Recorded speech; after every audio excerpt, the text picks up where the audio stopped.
purpose, in today's video lecture we are going to see the concept of protective legislation for women in India.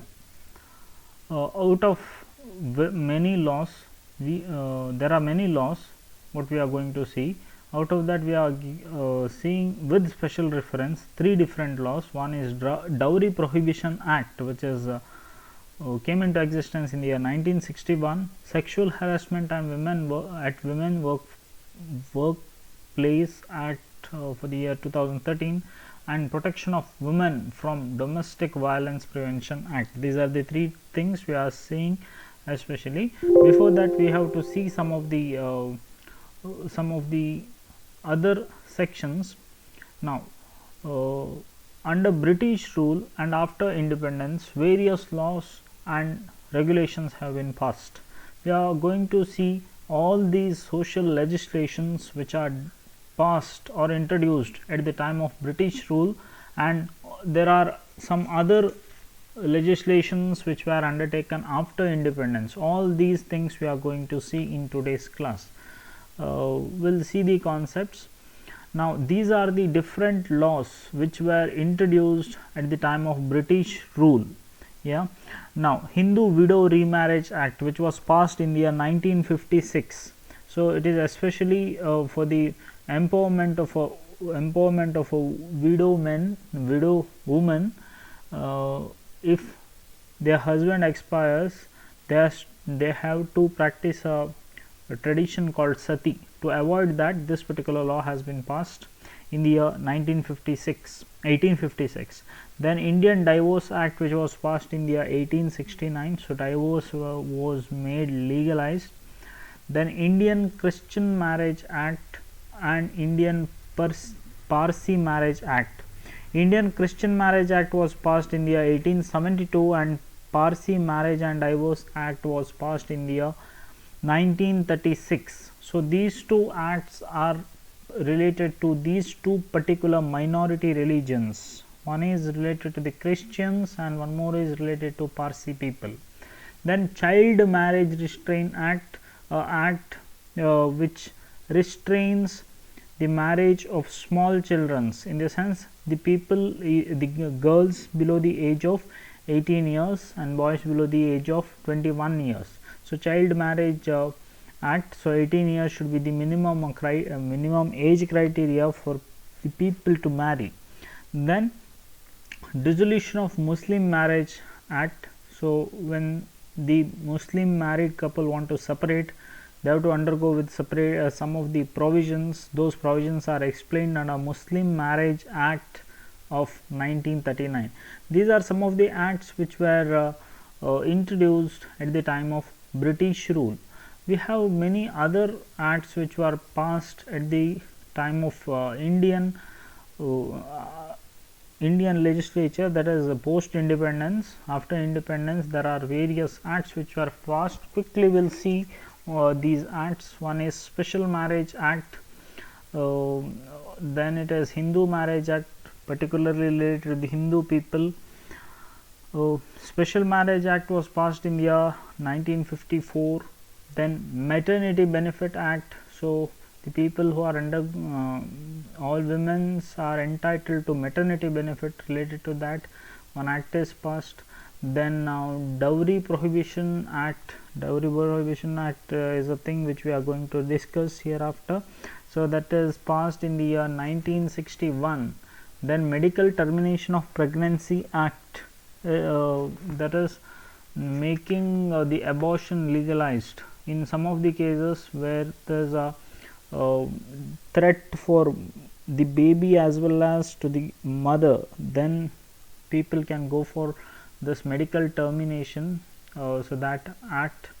Then in some other cases also they can go for medical termination. So, that act was passed. Equal Remuneration Act, that is the equal remuneration should be given to both men and women who are working in a similar type of jobs, or they are working in similar type of grades. Then Factories Remuneration Act. So, as per that, both men and women will get same wages. It was passed in the year 1976. Criminal Law Amendment Acts, then Family Court Act. So these are various acts. We have sati prevention. Sati was one of the evil of Indian society which was there earlier before independence. So to prevent the women from sati practice, this law was passed in the year 1987. Then National Commission for Women. So National Commission for Women Act was passed in the year 1990. So these are some of the acts which were passed before independence and after independence, at the time of British rule and post independence. We are going to see three acts in depth, in detail. So these are these three acts. One is Dowry Prohibition Act. One more we are going to see about domestic violence. One more is about sexual harassment. Now, what is dowry? We should know the concept of dowry. Dowry means the property which a man receives from his wife or her family at the time of marriage, directly or indirectly. So at the time of marriage, some gift is received from the wife or wife's family. The thing is received, so that is supposed to be banned, which is not supposed to which is not valid. So that's why one act was passed, that is what we'll call it as Dowry Prohibition Act. So that is about Dowry Prohibition Act. We have to know some other concepts related to that. Now Dowry Prohibition Act has its own advantages and disadvantages also. If any person is taking dowry or he will attempt to take the dowry, then he is fined with rupees 5,000 and 6 months of imprisonment. Yeah, it may be demanding also, it may be taking also, or both can be charged on the person. So that is our Dowry Prohibition Act. Some of the other concepts what we have to see related to this is, now dowry sometimes even some other types of cases will be there.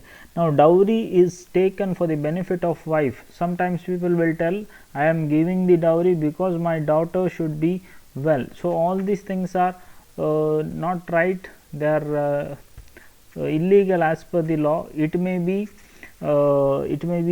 by the family. Giving dowry or taking dowry, both are not correct. Yeah, both are considered as punishable offences.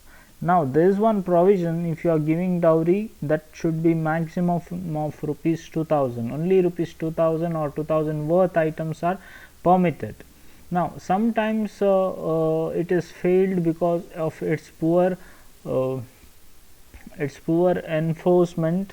They have not taken much interest in enforcing this particular law, so it may be failed in some of the cases. But otherwise, the Dowry Prohibition Act has created a lot of advantages to the persons. They have saved many lives. Yeah, up to 2,000 dowry is allowed. Now if dowry was received before marriage, within 1 year after the date of marriage, then all these things are not good, not correct. If the dowry was received at the time of or after the marriage within 1 year, so all these days everything is not valid. So when dowry, if it is paid, should be for the benefit of the wife or her heirs, maybe her legal representatives. So that concepts. Then protection of women from domestic violence, that is Act number 2, which we are going to discuss now. There may be various offences which are taken, done against the women. One of the such things is domestic violence. So to prevent this domestic violence, one act was passed in the year 2005. Now violence taking place inside the family. Now remember, when it is violence, if it is against a woman and any person in that matter, it may be a wife, mother, children, in the sense girl child or sister, whoever it is, provided they are female people. So within the family, if there is any harassment which is to be done, then it is to be considered as domestic violence. Now this violence So violence may be done against a woman. Always it should be against the woman, and it is done against the weaker member of the family. Normally the weaker member will be affected because of this particular harassment, domestic violence. It may include physical, emotional, verbal, or sexual or economic abuse, any kind of abuse it may be, yeah, where they are suffered, they are harassed. It may injures the aggrieved person, that means the person suffered, and may be related to unlawful demand, or demand of dowry, or unlawful demand related to the property. So related to, sometimes some of the people in the family, like women people, will have the right over one particular land or property. So against that also they may put some case. So all those issues will come here. We have to consider those particular things. Now we'll see other things related to this particular act. Now this protect all the women in a household. This Domestic Violence Protection Act will protect all women in the household.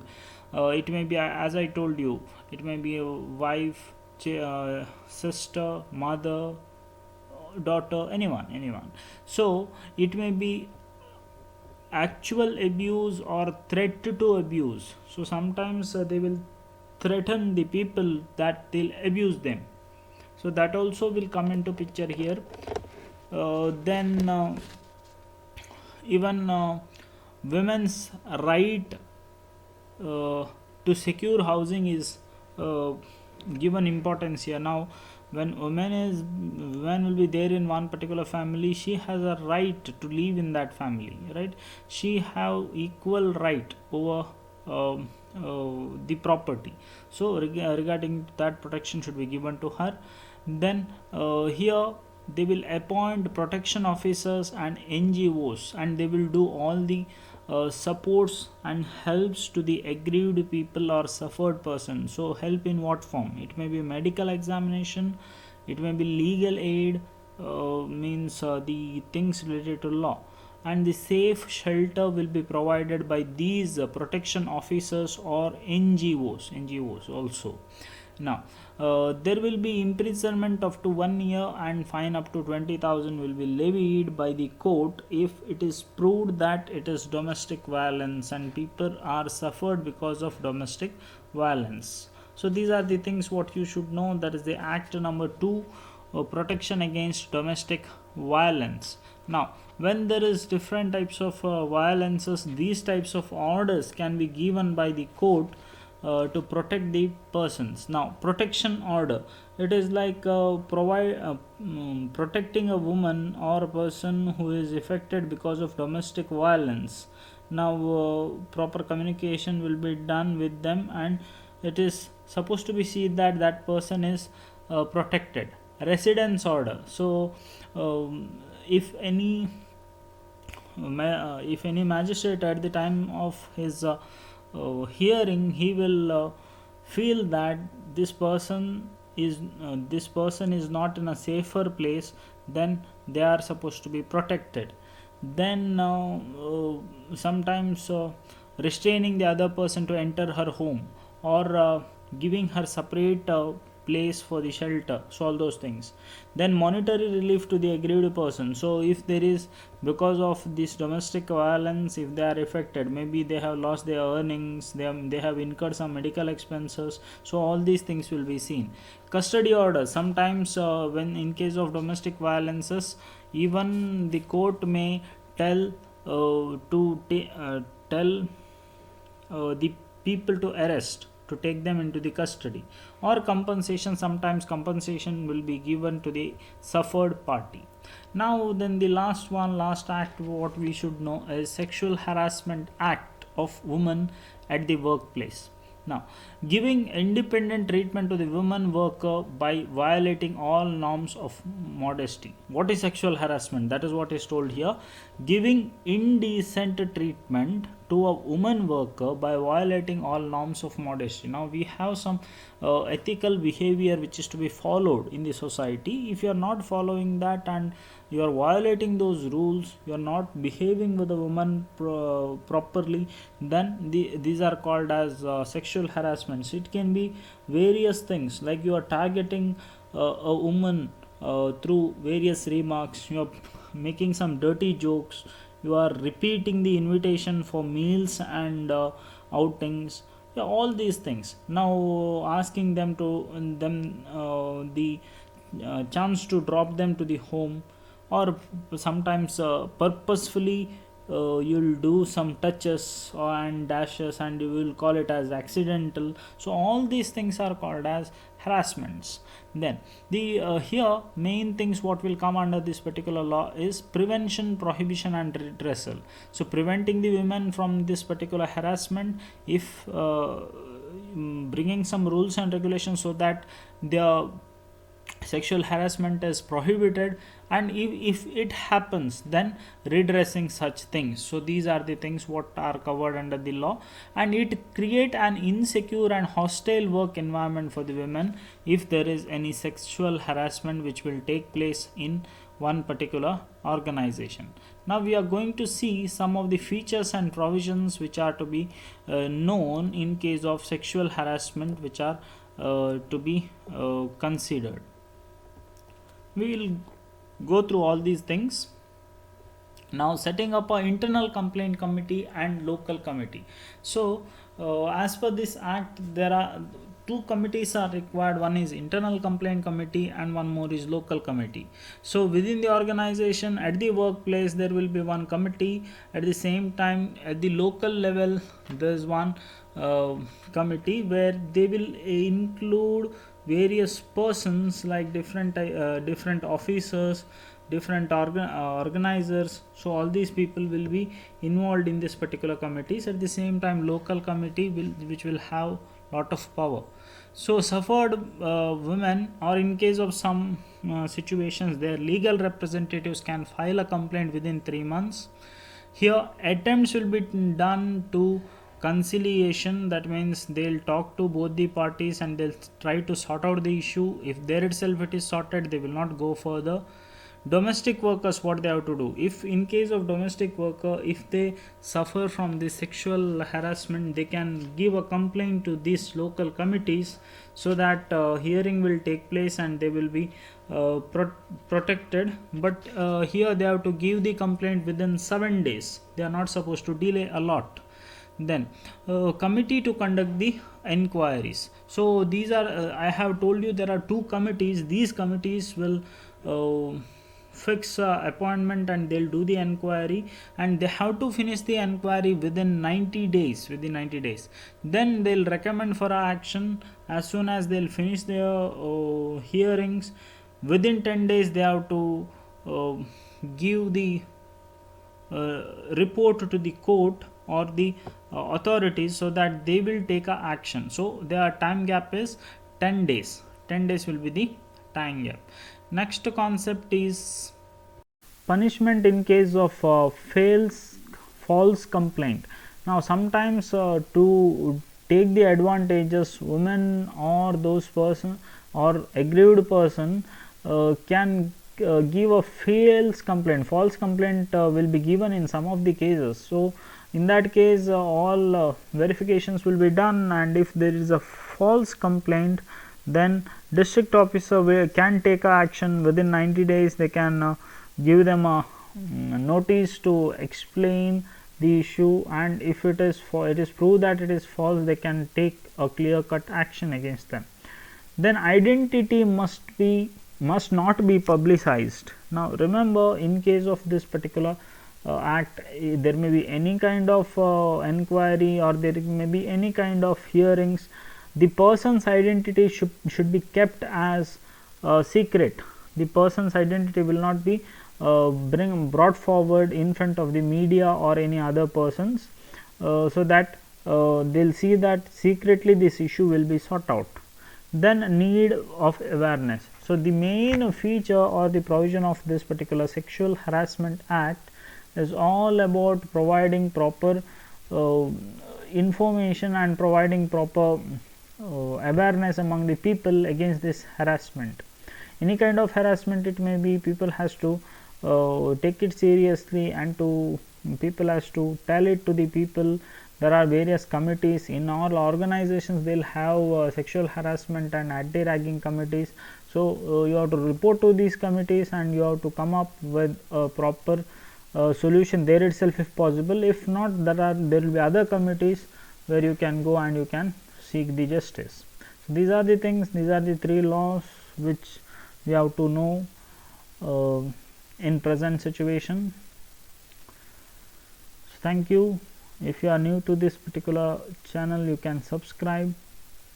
If you like the video, please press like. Thank you.